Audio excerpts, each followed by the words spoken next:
Fala, meus batedores de escanteio, tudo bem com vocês, gente? Vocês já sabem, aqui quem fala é o Vini Garcia e hoje eu vim falar pra vocês de um dos clubes mais tradicionais da Espanha e que também é um dos clubes mais curiosos, o Atlético de Bilbao, que tá aí na boca do povo porque vai para as finais da Copa del Rey. Então vamos que vamos. Bom, para começar localizando vocês sobre quem é o Atlético de Bilbao, o Atlético de Bilbao é um clube espanhol, mas é especificamente um clube do País Basco. E aí fica uma leve telecurso 2000 para vocês. A região da Península Ibérica, que é onde fica Espanha e Portugal, era uma região que abrigava diversos povos. Então, quando a Espanha se uniu como reino, depois como país, ela acabou abrigando muitas pessoas diferentes, o que faz com que a Espanha tenha várias regiões que buscam a separação do país maior. Uma delas é a Catalunha, que é de onde é o Barcelona, que é a mais famosa. Várias vezes a Catalunha tenta até hoje se separar da Espanha. Mas outro lugar que tem sua cultura bastante própria é o País Basco, que é de onde vem o Atlético Bilbao, e é de onde vem o seu maior rival, que é o Real Sociedade, outro clube bastante tradicional. A maior curiosidade do Atlético Bilbao é que é um clube que só contrata praticamente jogadores oriundos do País Basco. Ele tem pouquíssimos, e quando eu digo pouquíssimos, são tão poucos que cabem em uma lista assim, de Wikipédia, sabe? São pouquíssimos estrangeiros na história do clube, mas como para dar uma passada pelas características do clube, a gente tem o apelido deles são os Los Leones, por causa do mascote deles que é um leão. As cores principais deles são vermelho e branco, eles são alvirrubros, mas eles também usam preto como uma cor complementar muito comum pelos clubes. E eles são o terceiro maior clube espanhol, o terceiro clube espanhol com a maior quantidade de títulos, sim, na frente até do Atlético de Madrid, que hoje em dia é bem mais famoso. E, inclusive, eles são os segundo maiores campeões da Copa do Rei, só sendo passados pelo Barcelona na década de 90, sim, mais títulos até do que o Real Madrid. É um clube com muita história, então vamos começar lá na fundação deles, na parte sobre os primeiros anos do clube. Bom, o Atlético Bilbao foi fundado em 1898, é um clube antiquíssimo, mais antigo inclusive do que Barça, do que Real e do que Atlético de Madrid. E vale destacar que ele foi fundado por imigrantes ingleses, por isso que ele tem o nome inglês. Os imigrantes ingleses inclusive que estavam lá na região do País Basco, porque ali era uma das principais zonas econômicas da Espanha na época, estava se industrializando muito rápido e atraía muita gente, e inclusive foram fundados dois clubes de futebol, o Bilbao FC e o Athletic Club, que no futuro se fundiram e formaram o Atlético de Bilbao, que aí passou a ser conhecido como Biscaia ou algo assim. Eu não sei falar a linguagem do País Basco, que não é espanhol, caso vocês não saibam, mas foi sobre essa alcunha inicial que eles ganharam a primeira Copa do Rei da história em 1903 em cima do Madrid FC, que era o nome do Real Madrid naquela época, que ainda não tinha tido todo o esquema da coroinha, etc. E foi logo depois desse título, em 1903, que o Atlético de Bilbao virou o Atlético de Bilbao com o nome que a gente conhece atualmente. Eles já aproveitaram essa mudança de nome para engatar um título em 1904. E aí, esse era só o começo, porque na década de 1910, eles simplesmente conquistaram 5 Copas do Rei ao longo da década, mostrando que eles eram o clube do momento. E inclusive para a década de 1920 eles contrataram um técnico inglês muito importante para a história deles, o Fred Pentland, que foi um técnico que revolucionou o modo de jogar da equipe. Ele priorizava muito mais o toque de bola e por isso o Athletic Club ganhou mais 2 Copas do Rei na década de 1920. E se não bastasse toda essa dominância, em 1930 eles foram um dos clubes fundadores da La Liga, assim, o campeonato espanhol. Então assim, era pouca história para começar a vida do clube, né? Mas se você acha que o Atlético de Bilbao é um clube sem tradição e que acaba aí a história dele, é porque você não viu as próximas 3 décadas, a de 30, de 40 e de 50. Foram simplesmente impressionantes. Se liga. Como é boa a vida do Atlético de Bilbao, não? Senhor, o que desejas para esta década de 30? O quê? 30. Não, pra essa década faz o seguinte, me dá só uma Copa do Rei, tá tranquilo, não precisa de mais nada não. Tá de boa, tá de boa. Pois não. Não, moço, volta aqui, faz o seguinte, pra década seguinte pode manter as Copas do Rei, mas traz umas La Liga junto. Pois não. Ah, é muito bom vencer assim sem esforço, cara. Muito bom ser o maior clube da Europa e da Espanha hoje e sempre, né?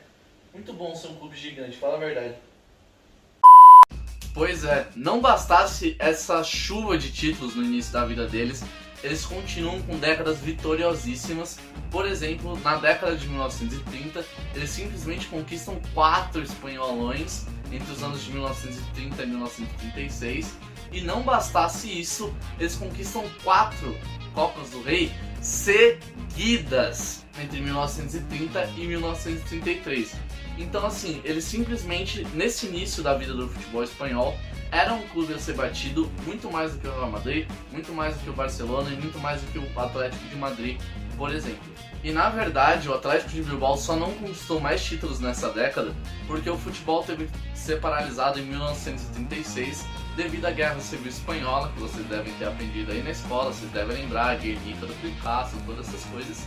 E aí, inclusive, se implica diretamente na história do clube, porque nos anos 40, quando Francisco Franco, que era o ditador espanhol da época, ascendeu ao poder, ele exigiu que o clube mudasse o nome para Atlético Bilbao, porque ele queria uma nacionalização de tudo que era espanhol, então ele não gostava do nome inglês do clube, e por isso que ele virou Atlético Bilbao. Mas na década de 40, nem tudo foi opressão, nem tudo foi tristeza, porque houve a estreia, especificamente em 1941, do maior ídolo da história do Atlético de Bilbao, o Telmo Zarra, que fez nada mais, nada menos do que 251 gols em 277 jogos. Sim, foi uma chuva de gols. E para coroar esse início de carreira do maior ídolo da história do clube, em 1942-43 eles ganharam uma La Liga, eles ganharam um tricampeonato seguido de Copa do Rei, de 1943 até 1945. Mas é óbvio que a alegria não acaba aí. Apesar da década de 40 ter muito sucesso, a década de 50 teria ainda mais, até porque foi ali que eles montaram o principal time da história deles, um dos melhores times da história do Atlético de Bilbao, que tinha o Zarra. Isso é uma piada bem gostosa. Vou rir de ti. Não, perdão. O Zarra, além de outros nomes históricos como Panizo, como Gainza, como Venâncio, o Rafael Iriondo, e foi com esses grandes jogadores que eles começaram a década conquistando a Copa del General em 1950. Esse time lendário da década de 50, além de grandes jogadores, também tinha o grande técnico Ferdinand Dalsic, que foi muito importante para a história do Atlético Bilbao e levou o clube à La Liga em 1956 e mais 4 Copas do Rei, que a essa altura eram claramente a competição do Atlético de Bilbao, ninguém nem tentava peitar. E foi nessa época que eles fizeram a sua estreia na Champions League, fazendo uma campanha muito honrosa, sendo eliminados somente nas quartas pelo Manchester United, que é um grande clube. Então foi realmente uma época de muitas e muitas vitórias para o Atlético de Bilbao. Mas agora, depois de toda essa festança de títulos, infelizmente a gente entra na época de declínio do Atlético de Bilbao, que inicia-se na década de 60 e vai até a década de 70. Eles vêm um declínio bastante gradual e bastante lento, em que faz eles saírem do topo do futebol espanhol e começar a ganhar cada vez menos. Tanto que eles não ganharam nenhuma na Liga nessas 2 décadas, eles ganharam somente 2 Copas do Rei, né, uma em cada década, coisa que eles antigamente ganhavam seguidos, uma em 68 e 69 e uma em 72 e 73. Mas para não falar que eu não falei das flores, o final da década de 70 começou a ser melhor para o Atlético de Bilbao, e o Atlético de Bilbao chegou em 76 e 77 na sua primeira final europeia, que foi a final da Taça UEFA, mãe da Europa League atualmente, em que eles iam enfrentar a poderosa e tradicional Juventus, inclusive arrancando um 2-1 dentro de casa, o que levava eles com muita confiança para o segundo jogo. Se liga. Meu Deus, 2-1 em casa, é só ganhar em Turim agora, gente, pelo amor de Deus, a gente vai ser campeão europeu. Vamos, Atlético! Vamos. Gol da Juventus! Meu Deus. Mas para não dizer que esse declínio da década de 60 e da década de 70 foi só sobre tristeza e só sobre derrota, há um grande destaque positivo para a década de 70, que foi quando o Javier Clemente, que foi um homem muito importante para a história do clube, criou a Academia de Lezama, que é basicamente a base do Atlético Bilbao, e que permitiu que o Atlético Bilbao começasse a renovar os seus talentos de forma mais orgânica, ainda mais considerando que, ao contrário dos outros clubes que se expandiam internacionalmente, como o Real e o Barcelona, o Atlético de Bilbao continuava fiel às suas raízes do País Basco. E foi justamente o Javier Clemente que foi o homem que criou a base, que liderou o Atlético de Bilbao para mais uma época muito vitoriosa, inclusive tendo sua primeira grande glória na vitória da La Liga de 82 e 83, quebrando um jejum de 27 anos sem vencer a competição, e tendo a coroação do seu trabalho de renovação do Atlético de Bilbao na temporada seguinte, 83 e 84, quando ele conseguiu uma dobradinha da La Liga e da Copa del Rey, que foram os dois últimos títulos de ambas as competições para o Atlético de Bilbao, que infelizmente sofreu um novo declínio bastante grave durante a década de 90. Mas vale dizer que eles apostaram no seu primeiro estrangeiro na década de 90. Se liga. Olá, me chamo Vicente Lizarazu. Serei o novo jogador do Atlético de Bilbao. Ah, é? Que legal, pô. Da onde que você é daqui do País Basco? Ah, eu sou dali, ó. Eu vim dali daquele lado da fronteira. Sou mais da parte do País Basco mesmo. O quê? Mas ali é a França, louco. Que isso? Acho que você apontou pro lugar errado. Não, doido, eu sou francês mesmo. Eu nasci no País Basco, mas na parte francesa. Então, tecnicamente, eu sou francês. Mas eu sou do País Basco. O quê?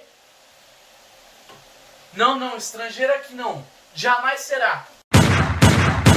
Muito curioso você observar que, na verdade, o primeiro estrangeiro da história do Atlético de Bilbao, na verdade, é do País Basco.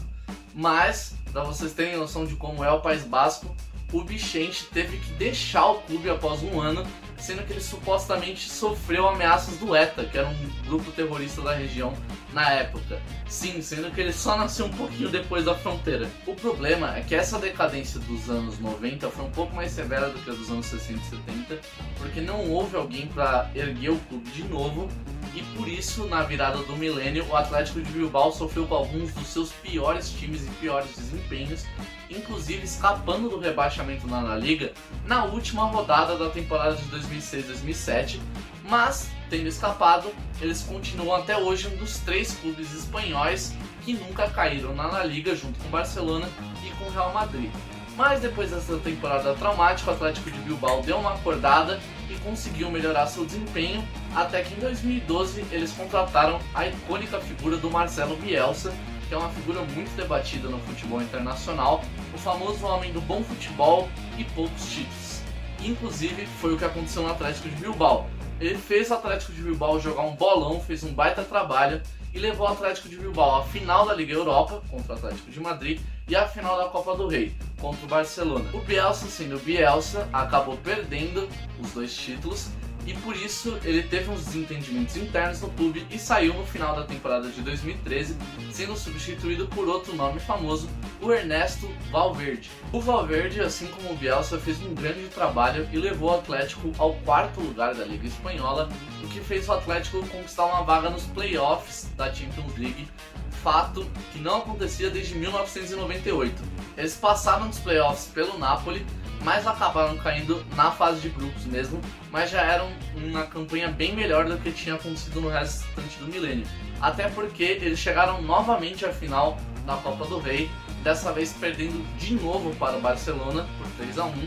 Só que como o Barcelona ganhou a Liga Espanhola e ganhou a Copa do Rei, automaticamente o Atlético de Bilbao era convidado para a Supercopa Espanhola, porque ele foi vice da Copa do Rei. É isso que acontece quando alguém ganha os 2. E, para surpresa de todos, o Atlético de Bilbao meteu um 4-0 no Barcelona e depois meteu um 1-1 e levou com folga o título da Supercopa Espanhola, sendo o último grande título do Atlético de Bilbao, até porque de lá pra cá o clube deu umas caídas, deu umas subidas, mas ele foi se segurando ao longo desses anos capengas, tendo inclusive alguns ídolos bastante recentes, como o Aduriz, atacante muito bom do Atlético de Bilbao, e agora ele está nessa campanha brilhante em que ele chegou na final seguida de 2 Copas do Rei, que é a competição do Atlético de Bilbao, e vamos ver se eles voltam a levar. Mas por hoje é isso, espero que vocês tenham curtido a história desse clube tão doido.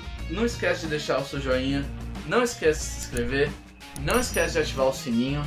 Até o próximo vídeo de qualidade nada duvidosa, e é tudo nosso.